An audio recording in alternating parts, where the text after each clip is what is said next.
Good afternoon, student.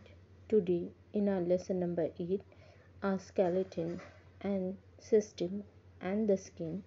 Last time we discussed about skeleton. This time we will discuss about the skin. Skin म्हणजे त्वचा. Now, what is skin? The skin is an important and a large organ of all living things. म्हणजे त्वचा ही सर्व सजीवांच्या शरीराचा एक महत्त्वाचा व मोठा अवयव आहे. The skin has a hair. केस असतात त्वचेवरती. There are nails on the skin at the tip of the fingers and toes. The skin give us the sense of touch. Touch म्हणजे काय? आपल्याला स्पर्शाची जाणीव कोणामुळे होते? स्किनमुळे म्हणजे त्वचेमुळे. The skin is an important sensory organ of the body. Sense organ आहे. स्किन हे सेन्स ऑर्गन आहे ज्याच्यामुळे टच प्रेमाचा असो, क्रूरपणाचा असो, मारण्याचा असो, जो टच असतो तो आपल्या स्किनला व्यवस्थित कळतो. It's a sensory organ. The outer most covering of the body is called skin. शरीराच्या बाह्य आवरणाला त्वचा असे म्हणतात. The structure of skin. तुमच्या पुस्तकामध्ये स्ट्रक्चर ऑफ स्किनचं आकृती दिलेली आहे, ती नीट पहा. Epidermis, dermis, subcutaneous. The human skin is made up of two main layers.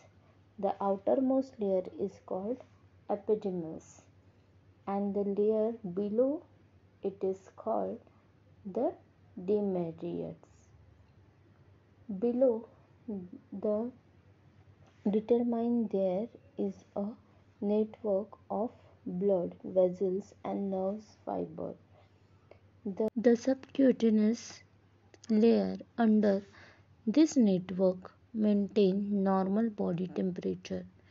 The epidermis has various layers. ह्याचाच अर्थ असा होतो की त्या थराला आंतरत्वचा असे म्हणतात. त्याच्या खालील रक्तवाहिन्या आणि मज्जातंतूंचे जाळे असते. त्याच्या खाली उपत्वचाचा थर असतो. 3 थर असतात एवढं लक्षात ठेवा.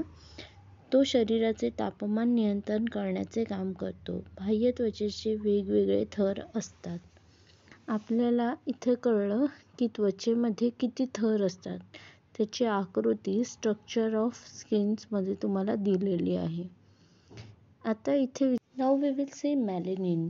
मेलॅनिन म्हणजे त्वचेच्या थरामधील पेशींमध्ये मेलॅनिन नावाचे रंगद्रव्य असतं. त्याला पिगमेंट असे म्हणतात. The pigment called melanin is present in the cells of epidermis. The melanin is synthesized in centralized glands in the skin. The percentage of melanin decided that the fairness or a darkness of the skin. The color of the skin also depends on the climate. Melanin protects our skin and the inner parts for ultraviolet sun rays. Melanin हा जो त्वचेचा भाग आहे तो अतिनील किरणांपासून आपलं संरक्षण करतो. नाव you can see, observe and discuss. तुम्हाला इथे ऑब्झर्व करायचं आहे. हे एका आजीचं आणि नातीचं पिक्चर आहे. Observe your skin and the skin of your grandmothers, grandfather or any old people in the house. What different do you notice? कुठला डिफरंट तुम्ही नोटीस कराल?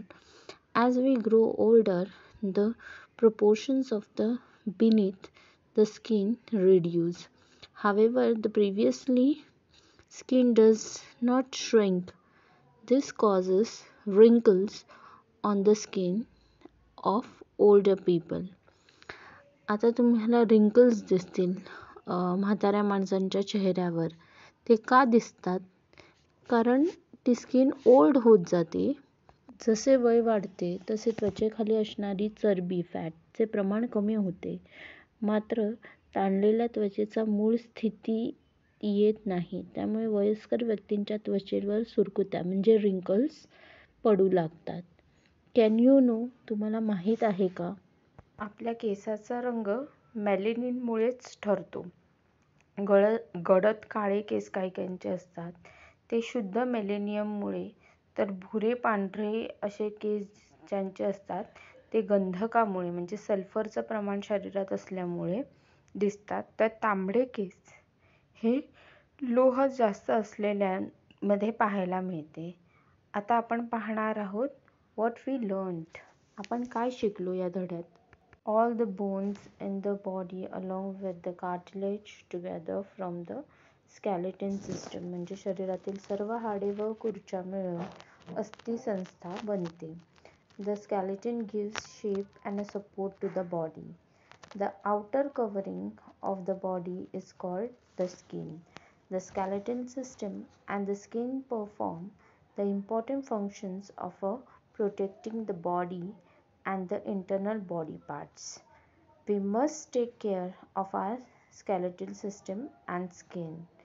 The skull, the rib cage, and the backbone and the bones of the arms and legs are the main parts of a human skeleton system. These are the human skeleton system are very important. You have to write what we learn in your notebook. Epidermis and dermis are the two main layers of a human skin. म्हणजे मानवी त्वचेचे आंतरत्वचा आणि बाह्य त्वचा असे दोन थर असतात. आता आपला human skeleton system and the skin हा धडा कंप्लीट झालेला आहे. आजचा तुमचा अभ्यास आहे की आपण काय शिकलो, व्हॉट वी लर्न. हे जे पेज नंबर 63 वरती आहे ते लिहून काढायचं आहे आणि आज मला पाठवायचं आहे. That's it for the day. Thank you.